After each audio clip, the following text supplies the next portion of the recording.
দেখো এদিকে হাই দাও দেখি বন্ধুদেরকে। Hi hi hi hi hi hi. আর রাতে আমরা কি করছি এখন? আমরা একটুখানি ফেসবুকে আড্ডা দিচ্ছি। ফেসবুক আড্ডা দিচ্ছি নাকি? আড্ডা। আচ্ছা আচ্ছা, যে সমস্ত বন্ধুরা আমার এখনো ফেসবুকে আছেন আর কি, মানে লাইভটাতে জয়েন করেছেন, তাদেরকে অসংখ্য ধন্যবাদ জানাচ্ছি। আরও একটা বিষয় নিয়ে আপনাদের সাথে আলোচনা করব বলে কদিন ধরে ভাবছিলাম। তো আজকে যারা যারা আমার সাথে সহমত হবেন অবশ্যই কিন্তু হ্যাঁ বা না লিখবেন, ঠিক আছে? দেখুন, কদিন ধরে আমি যেহেতু ইলেকট্রিসিটি বোর্ডে চাকরি করি, তাতে দেখা যাচ্ছে কি আমার কাছে কয়েকজন বারবার ফোন করছেন যে দাদা আমি এসি লাগাবো, আমাকে লোডটা বাড়াতে হবে, এই মাসে তো বিভিন্ন ধরনের বিল আসছে, মানে কম বেশি বিল চলে আসছে, নতুন ট্যারিফ চালু হয়েছে, এইসব নিয়ে নানা কোয়েশ্চেন আসছে। আমি আপনাদের সাথে একটা কথা শেয়ার করি, সেটা হচ্ছে যে আপনারা যারা আর কি চাইছেন কি বলুন তো, যে ওই এসি লাগাবেন বাড়িতে, যারা এসি লাগাতে চাইছেন, ঠিক আছে, তো আপনাদেরকে বলবো আপনারা এসি লাগান। হ্যাঁ, এসি লাগানোর প্রয়োজন আছে, বাট তার সাথে সাথে দুটো একটা করে গাছ লাগান। কারণ হচ্ছে নেচার যদি না বাঁচে তাহলে এসির দ্বারা কিন্তু কোনো কাজ হবে না। কারণ এখন যে গরমটা পড়েছে আপনারা জানেন যে 45 ডিগ্রি পার করে গেছে। মানুষ কিন্তু সর্বোচ্চ সহ্য ক্ষমতা হচ্ছে 55 ডিগ্রি সেলসিয়াসের উপরে যদি কোনোভাবে চলে যায় টেম্পারেচার, আর তাহলে বুঝতেই পারছেন যে আমরা কত বিপদে পড়বো এবং আমাদের নেক্সট জেনারেশনকে আমরা কোথায় ছেড়ে দিয়ে যাচ্ছি। সো আপনাদেরকে বলবো যে আপনারা একটা করে গাছ লাগান, শুধু এসির দিকে ঝুঁকে যাবেন না। কারণ হচ্ছে এসি নিজেও কিন্তু ঘর ঠান্ডা করে, বাইরেটা গরম করে। আর এসির জন্য যে পাওয়ারটা জেনারেট হয় আমাদের ভারতবর্ষে সবচেয়ে বেশি কিন্তু থার্মাল পাওয়ার তৈরি হয়। আর থার্মাল পাওয়ার কিসে থেকে তৈরি হয় আপনারা জানেন, যে কয়লা পুড়িয়ে তৈরি হয়, তাই না? তাহলে কয়লা পুড়িয়ে সেই তো গরম বাড়ছে, ওখানে গরম হচ্ছে, তারপরে ধোঁয়া বাড়ছে, তারপর কার্বন ডাই অক্সাইড বাড়ছে। তাহলে কি হবে? আস্তে আস্তে আপনারা দেখবেন কি না, পরিবেশের এই টেম্পারেচার বাড়তে থাকবে। আপনি ঘরে আনন্দ করবেন, আপনি ঘরেতে আরাম পাবেন, বাট আপনার যে পারিপার্শ্বিক দিকে যে অ্যাম্বিয়েন্ট টেম্পারেচার আছে সেইটা কিন্তু বাড়তে থাকবে। তাই জন্য যদি আমার এই ভিডিওটা দেখেন তো আপনাদের কাছে Ernst request to all of my friends, my relatives, my cousin sisters, ঠিক আছে, uncle aunty, elders, respected people, সমস্ত লোকদেরকে আমি বলছি প্লিজ আপনারা কিন্তু একটা করে গাছ লাগান। সেটা আপনার ঘরের পিছনে হতে পারে, ছাদের উপরে হতে পারে, আপনার নিজের ঘরের মধ্যে হতে পারে, যেখানে ইচ্ছে হতে পারে, যেখানে ইচ্ছা একটা করে গাছ লাগান। আমাদের পৃথিবীর যে পজিশন আছে সেটাতে বলছে 1 লক্ষ কোটি গাছ ছিল, সেটাকে আমরা কেটে কেটে আজকে কোথায় পৌঁছে গেছি। আমাদের ভারতবর্ষের বুকে এখন প্রচুর পরিমাণে গাছ লাগাতে হবে, বলছে কি 1 লক্ষ কোটি গাছের প্রয়োজন। কল্পনা, ক্যান ইউ ইমাজিন?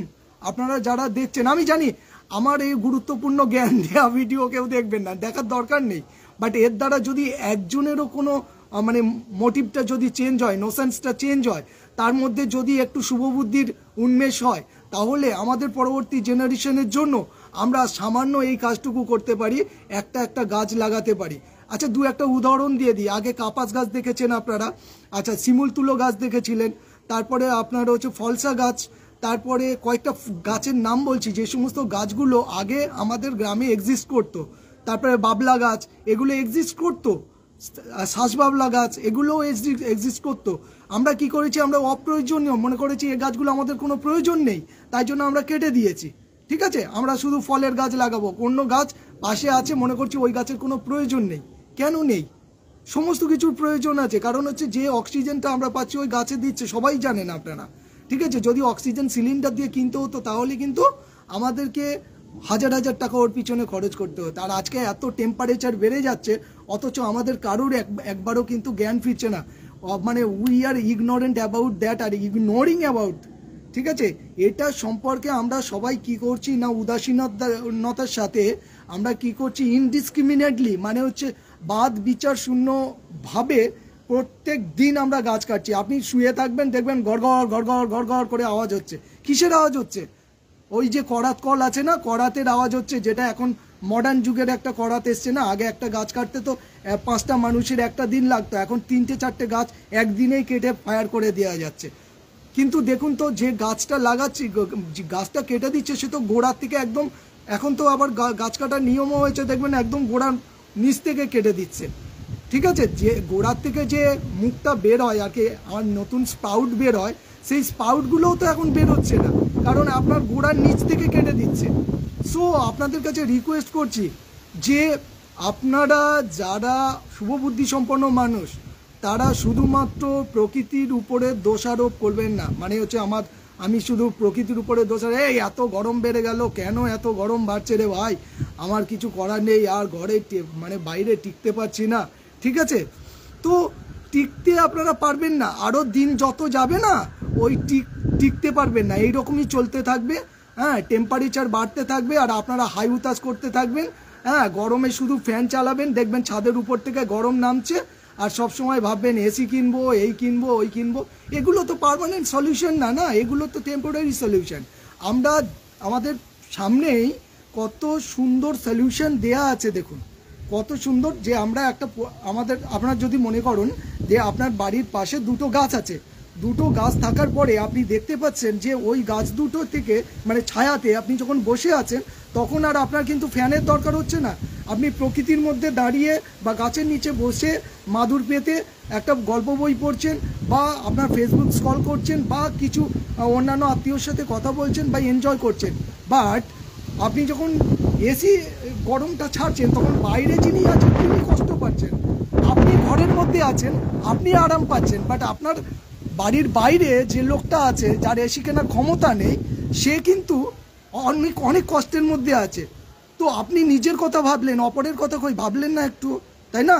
তো প্রত্যেক দিন আমি যখন অফিস যাই, তখন একটা জিনিস খুব লক্ষ্য করি। ঠিক আছে, অনেক বাড়িয়ে ফেলছি কথাটা, কীরকম লক্ষ্য করছি, কীরকম বলুন তো, যে যাচ্ছি দেখছি একের পর এক লগসগুলো কেটে কেটে কি ধারে পোতা হচ্ছে, না হলে দেখা যাচ্ছে কি গাছের গোড়েগুলো পড়ে আছে, মোটা মোটা গোড়েগুলো, যেগুলো 100-200 বছর ধরে এক একটা গাছ তৈরি হয়েছিল, সেই সমস্ত গাছগুলোকে আমরা একের পর এক কেটে ফেলেছি। কাটার পরে এখন এসে আমরা কি করছি, মানে বলছি যে জানো, উফ কি গরম পড়েছে রে বাবা, ভীষণ গরম, থাকতে পারছি না, ছাদ থেকে শুধু আগুন নামছে, আর ফেসবুকে শুধু স্ট্যাটাস দিয়ে যাচ্ছি বা বিভিন্ন ধরনের মন্তব্য করে যাচ্ছি, কি গরম পড়েছে, সূর্যি মামা রাগ করেছে, ঠিক আছে, এই করেছে, ওই করেছে। আরে মশাই, আপনি কি করেছেন?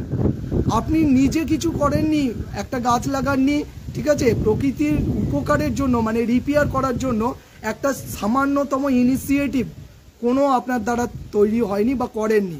আপনি শুধু ভেবেছেন যে আমি একটা এসি কিনে নিয়ে শান্তিতে থাকবো, এছাড়া আপনার কোনো কাজ নেই, আপনি আর কিছু করেননি। যদি আপনি করতেন তাহলে 100% এই যে গরমটা, আপনি আনন্দের মধ্যে আছেন এসি কিনে, যে মানুষটা বাইরে আছে তার কিন্তু ওই গরমটা আর ফিল করতে হতো না। এটা আমরা নিজেরা ক্রিয়েট করছি। আর আমরা একটা জায়গায় লিখি না, দেখবেন যে God's great creation is human beings. আপনি এইটা হচ্ছে সবচেয়ে ভুল কথা, এটা যে প্রকৃতি, এই যে ভগবান মানুষকে সৃষ্টি করেছে প্রকৃতির মধ্যে সবচেয়ে শ্রেষ্ঠ জীব করে, না, আমরা শ্রেষ্ঠ জীব হতে পারিনি, শ্রেষ্ঠ জীব হয়ওনি, আর হতেও পারবো না। একটা জন্তু একটা মানে জঙ্গলে থাকা জন্তু বলুন, একটা ছোট কীট বলুন, তারা প্রকৃতির যত না ক্ষতি করেছে, যত না ক্ষতি সাধন করেছে, আমরা তার থেকে 500,000 গুণ বেশি ক্ষতি করে ফেলেছি। ঠিক আছে, তারা কিন্তু প্রকৃতির সাথে জুড়ে থাকে।